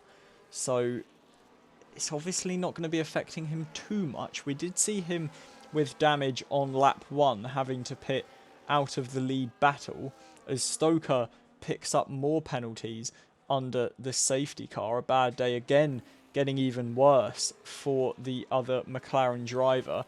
But now I would be looking at someone like Dan Lovett, who is on the hard tyres. They're going to last a lot longer. They are going to take a bit of a while to warm up, but we know he has got pace in that Williams car. But realistically, if you're BT, you are chuffed in the cockpit. You've not got really anyone near you that's going to challenge you penalties-wise. All of the, established quicker drivers are a bit of the way down the order. The people behind you haven't pitted. The closest rival to you is your teammate Sab, who has damage. I think BT's in prime position to take the win down under. I'm in full agreement with you. I think realistically your closest threat is Murray, but the issue that you could provide with that is that with the amount of contact we have seen, you can't really say who your threat is, as we don't really know to be able to provide that, as Profugo and Jay still swapping places under the safety car. They've been attached at the hip since lap 1, it's felt, down in P11 and P12. As BT just slowing down the field as you would, allowing the safety car to get away. Now, is he going to go early, or is he going to do the thing that you expect from most people, and that is sort of go at the beginning of the straight or towards the middle of the straight? Obviously, he can only go once. He can't put the accelerator on and go off again, and he's chosen to go now. ERS straight down, trying to break the slipstream. As Meldrum not interested in joining that tow. As Meldrum picks up another penalty. Somewhat under pressure from Murray, but Murray not able to put the amount of pressure he would like. Lock up there from BT. And not much changing in the way of the order. No, we've got all cars clear, although I think I did see a couple cars go off at the back, and that's Sab, the championship leader. I saw a car go wide. I didn't see who it was, and I didn't actually see what happened. I don't know if there was contact, as we've now got Elite Blitz out as well. And straight after that safety car, we're blessed with another one. The championship leader and he was leading for a while, Elite Blitz, both out of the race at pretty much the same time. I really want to know what happened to Sab, though. I saw him fly off the track incredibly quickly. Whether he was forced off or there was contact, I'm not sure, but he went off with quite some speed, and there's absolutely no surprise that he's out of the race. Elite Wheel Blitz said that disconnected. his wheel disconnected, but what happened to Sab? No idea. I can't say I saw it, but that, you know, you've had, I think we've both had that in our own races before, where you have your controller or your wheel disconnect. It's so incredibly frustrating because you've done nothing wrong, and it feels like it's been taken away from you. And he was in a fairly decent position, obviously not as high as he would have hoped. As now we have a spinner. Is that Jabe? I believe that is. And he is going to come into the pit He lane spins then. round. No damage done, but going to get off those tyres. I must say, I am quite surprised that the likes of BT, Josh and Murray didn't take the opportunity to pit, because now Dan Lovett, on the new hard tyres, is right behind them. He's in a very strong position. Like I said a little bit earlier on, we've been a little bit quiet on him today. He's just been slowly making his way through the field since his spin at the beginning stages of the race. I've just seen now what you would happened. have to Sorry to say- interrupt, Lewis. Elite's wheel disconnected and hit Sab. And that's why both of them are out. dear. I didn't think there'd been contact because it was quite a while between them both retiring. But Elite's wheel disconnecting, going into the championship leader. Wow. Now, when you're talking about moments that decide a world championship, that could very much be one. Because with, as we say, obviously this different point system, down to P15 scoring points, you know, in real life F1, a P15 would look like a very bad result, but in this league, you'd take at least a point. With how tight this has been, every point means more. And with less races as well, every point means a whole lot more. And that is a huge spanner in the works for the rest of the field. Now, if you're somebody like a BT, a Dan Lovett, who was up there last week, you really need to take your chance now to gain some strong points, because this could be your best chance yet. Most certainly. I think one driver to definitely look out for is Meldrum, who's gone to the soft compound tyres. We're going to have 18 laps, or yeah, I'd assume about 18 laps of racing, maybe 17 laps of racing, once the safety car comes in. You would imagine those soft tyres should last to the end. So Meldrum, obviously looking for some raw pace. He's got it in that McLaren. He's been leading for quite a while. He's going to be a massive factor come the end of this Grand Prix. It'll be difficult for him. I'm sure by the end, if he does go to the end on these tyres, they'll be absolutely dead by the end of it. But if you can make up those positions and keep them behind you, it's worth it. Definitely. But like you mentioned, if you're someone like BT, like Dan Lovett, you're There's really... contact. Oh, yeah, there is contact. And we've got a car round, and that's Stoker, who was round, I believe. Or was it Mr. Jabe? But Stoker's got a 10-second time penalty for a collision with Gavboy. So, all a bit confusing under the safety car there. But, no, I must say, if there are any admins or owners of the league watching, please implement some sort of time penalty system, because that is just going to incentivize the drivers to drive people off the track.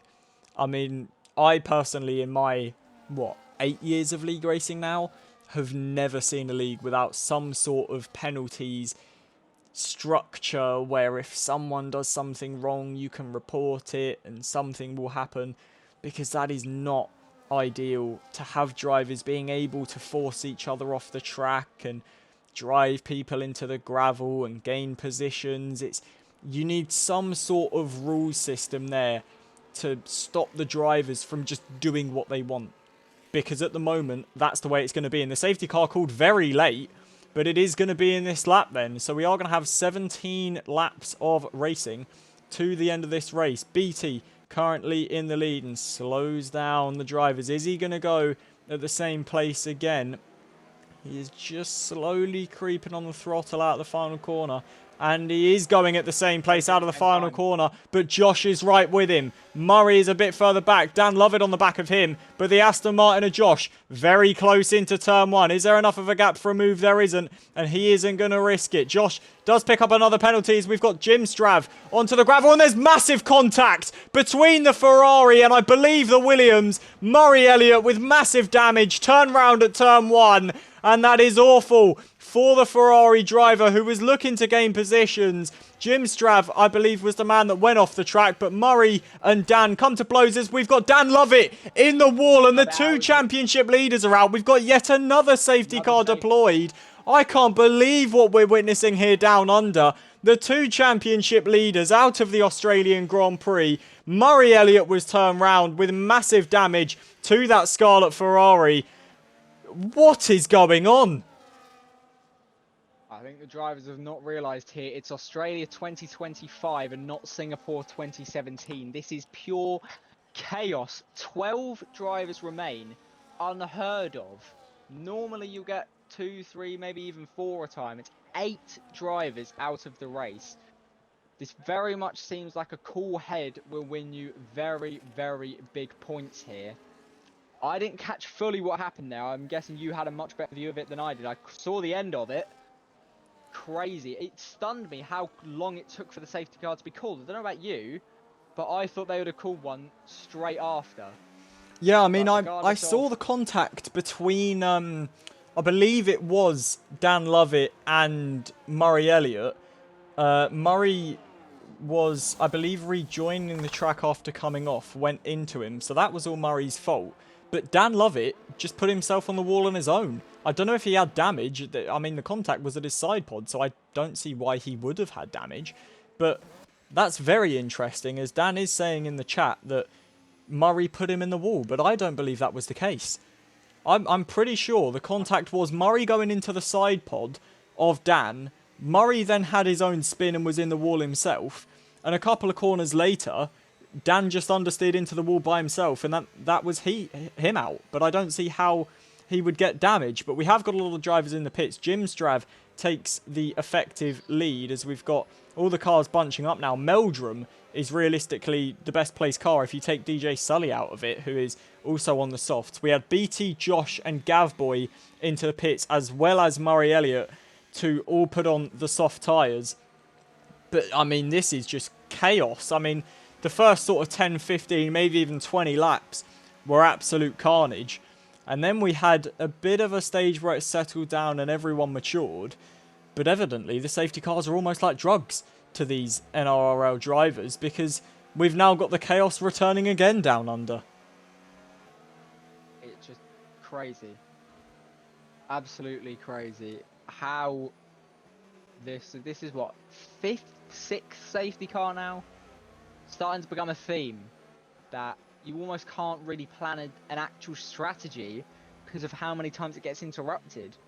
Now, for those who are still in the race, it provides a great opportunity for somebody new to come through and get a win here and put themselves towards the top of the standings. You just got to be careful now. If you're one of these drivers, if you're a Jim Strav or a Steeler, you don't want to be thinking about what's happened to those who are out. You have to forget about that, and you just have to focus yourself. But if you're someone like Meldrum, surely you think that you can do this. Definitely. I mean, 4th place on the new soft tyres. You've got DJ Sully ahead of you, who is also on the same strategy, but we've seen Meldrum leading the Grand Prix. We've seen him have moments of maturity. Is he going to be able to slice his way through the field and maybe take a maiden win? The only issue with that is he is on 15 seconds of time penalties. Profugo has a drive-through. Realistically, the best placed car here is either Jim Strav in the lead, DJ Sully, who's on the new softs and only has 3 seconds of penalties, Mr. Jabe, who is on 3 seconds, or BT on the brand new softs with only 3 seconds. But this is going to be incredibly interesting come the final few laps, as everyone tries to jockey for position and try and claim the Australian Grand Prix as their own. I think you just have to be careful towards, because it isn't like you've got 3, 4, 5 laps left. Still got 15. It is still a fairly decent amount of racing time that you still have the ability for another safety car. And as I've said before, at the end of the other safety cars, a new leader for the safety car restart. So that begs the question, what is he going to do? As everyone seems to be going around fairly a similar point.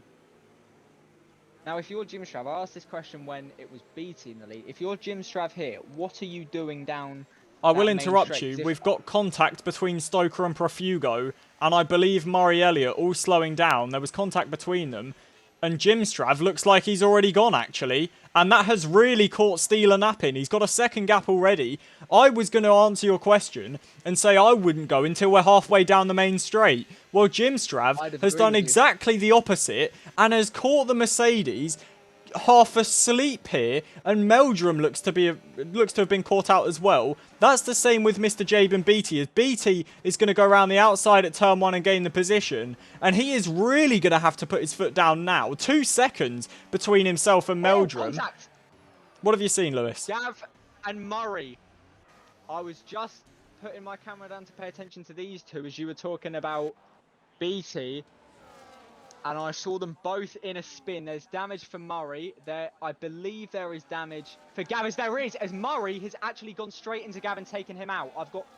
I've seen that directly myself. He's just fully gone straight on and taken him out. And like we've been saying this all race, we have to be impartial. I understand that.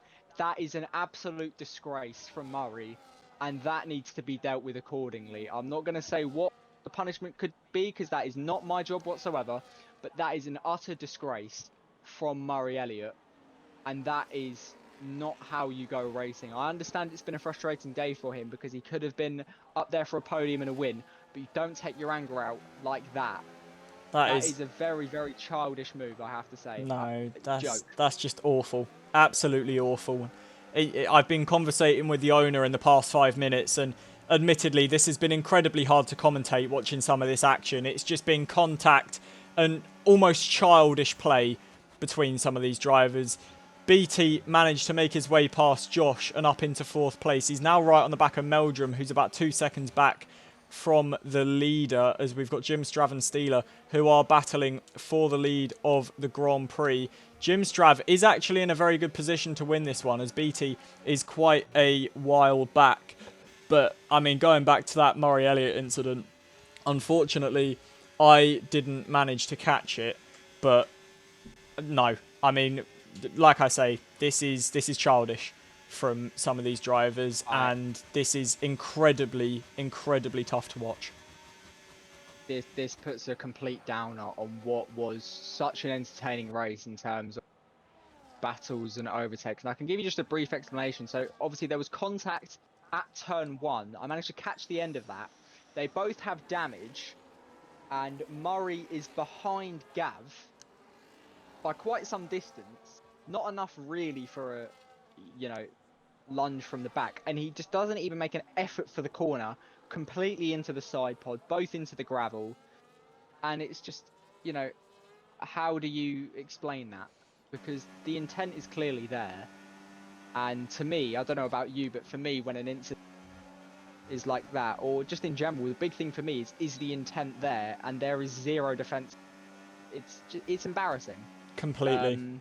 I completely agree with you, Lewis, but back to the action, though. We have got BT, who is looking absolutely rapid. He managed to get past Meldrum last lap, who is struggling in that McLaren. And BT now almost looks the favourite again to lead this race. He has got 3 seconds in penalties, as does Jim Strav. So it's going to be between them to fight it out for the lead. But here comes BT. We're on board with the Alpine. We're going to switch to the off-board as we go towards the chicane. The outside is his preferred line, it seems, to the chicane. And it looks like he's now going to look to the inside. There's not enough of a gap, but he is going to be close. He just needs to recharge that battery a little bit, because Jim Strav has a hell of a lot of more battery compared to the Alpine. Towards the right-hander we go. Is there enough of a gap? No, there isn't. Trying to almost dummy the Mercedes into a mistake, who did pick up another penalty during all of that. The Alpine, though, will get DRS. He doesn't have as much battery, though, and Steeler, obviously in the DRS of Jim Strav, who is looking for a maiden Grand Prix win here in NRRL. BT then towards turn 1. He is gaining on the Mercedes. Are we going to the inside? Yes, we are. We're going to look for it. We're not close enough. And it makes him lose time as now Steeler is right on the back of Jim Strav. He's not draining the ERS though. Jim Strav drains a little bit just to try and stay ahead. All stays the same between the top 5.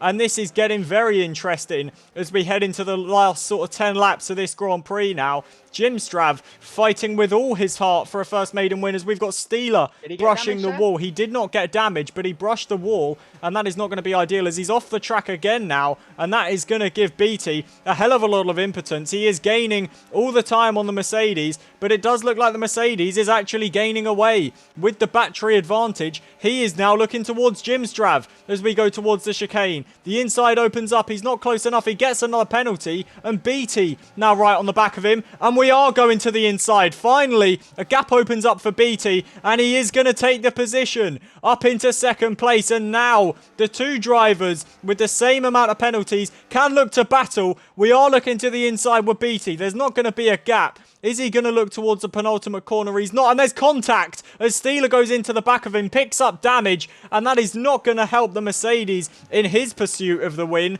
And now on board with BT, he is going to look towards the inside of turn 1. He led for a long time. He leads long again.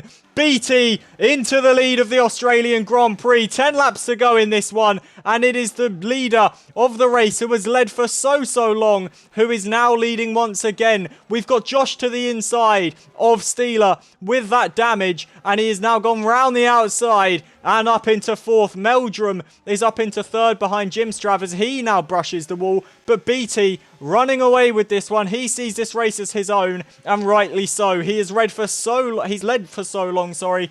He has read this race absolutely tremendously. 1.2 seconds the gap now. He is out of the DRS.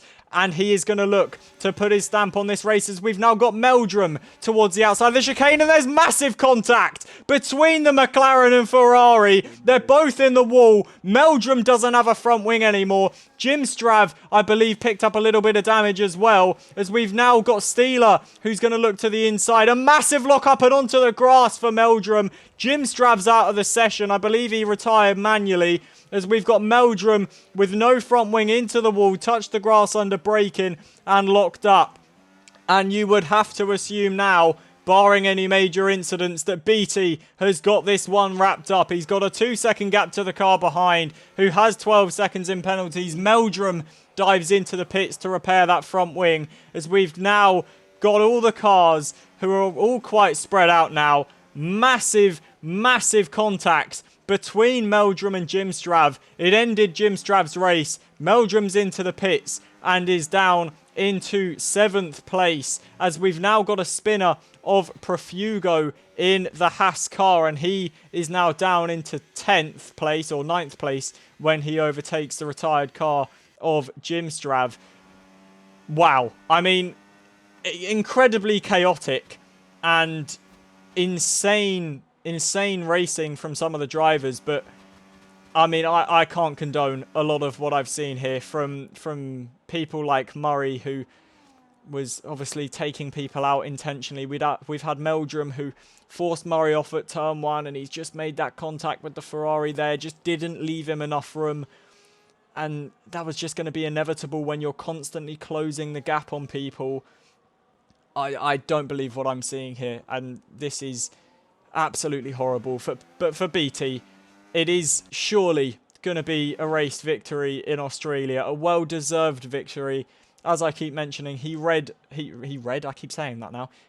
for a lot of the race, and he is leading once again. Josh is gaining on him, but that will not be of any fear to BT, who is leading the race, although he has disconnected. And that is really not good for BT. Someone's going to have to get him back in here very quick, because although Josh has now left the session and retired. So, no idea what's going on. No, this is very weird. BT disconnected and he is now a ghosted vehicle.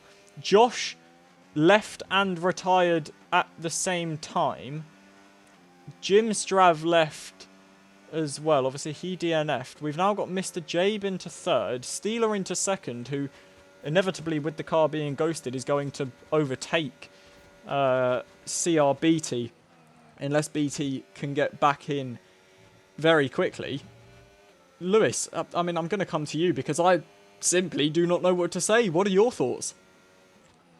It's hard to follow this with how much is going on as Steeler takes the lead, and this is not the way you want to see races won.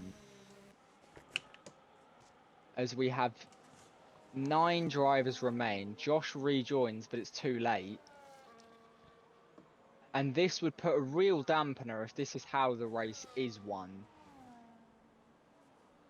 I just can't believe don't know what we're to seeing. say myself. It's just so difficult to commentate. You know, we've had incredible driving from some of the drivers. I mean, you look at CRBT, you know, people like DJ Sully who have had a very underground race but have been driving cleanly and performing well in the cars they've been given.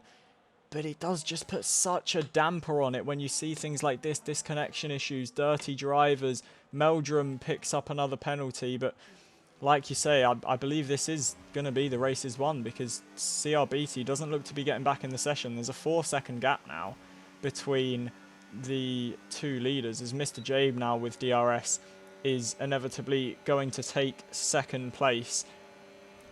This is incredibly tough to watch and to commentate as Mr. Jabe does go through on the ghosted car of CRBT and up into second place. And I do just want to make a quick mention. Thank you to everyone that is watching this. I can easily understand that this has been quite a tough watch and quite confusing in a hell of a lot of places. But if you have followed during this race, I'm looking at people like Dizzy Izzy, O_Doves. Thank you for following. And I can assure you that this will be dealt with after the race. And as much as there aren't penalties that are applied after the race, we will definitely not be standing for this. And I mean, as much as I'm not an admin or a steward, I will definitely be standing up for some of these drivers because this is not the way that racing is meant to happen. As we've got Gavboy, who retired from the session. I believe a collision into the wall took him out.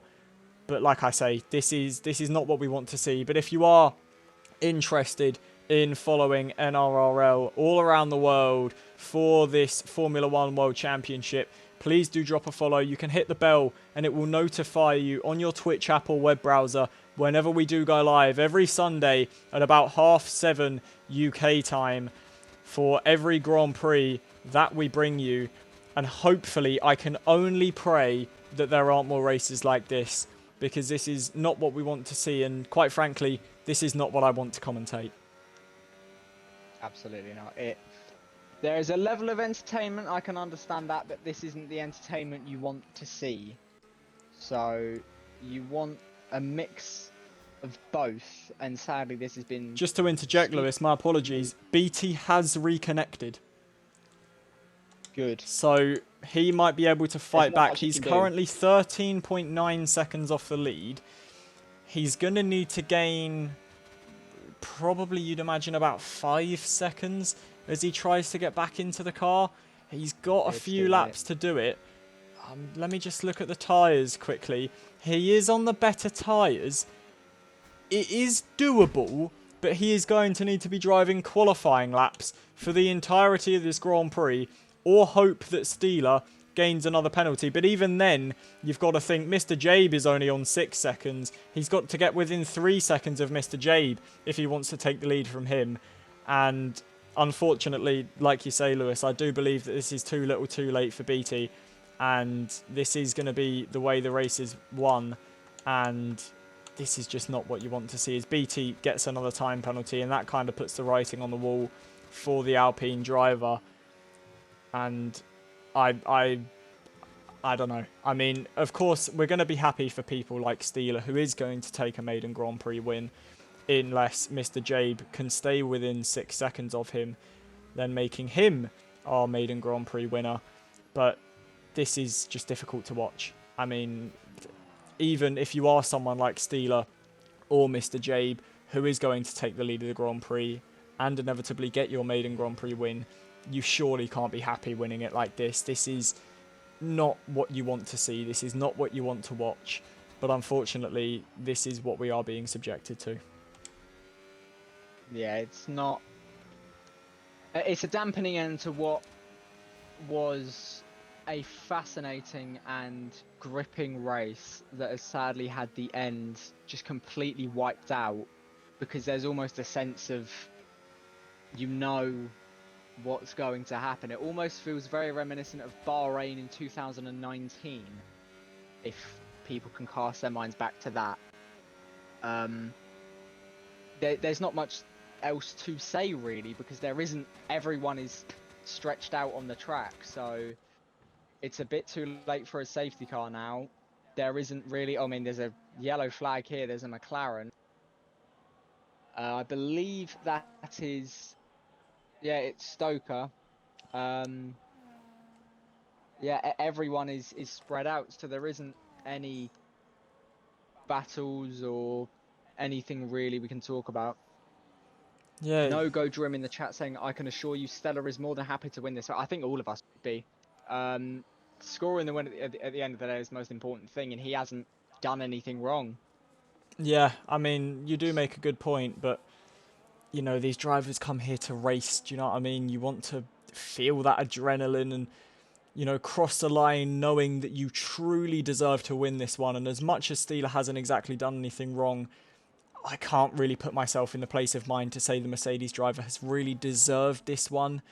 I mean, he is only really going to win because of the disconnection for Beatty, although realistically, it is actually Mr. Jabe that's going to win because he is well within 6 seconds of the Mercedes driver, and with only a couple of laps to go, he's actually been bringing that gap down. And as much as Beatty is also bringing the gap down, it's too little too late for the Alpine driver. He just didn't reconnect quick enough. Apparently the servers went out for people, and he was one of the unlucky ones that got caught up in that. And, well, I will now cast my mind to Mr. Jabe because he is looking like our probable race winner.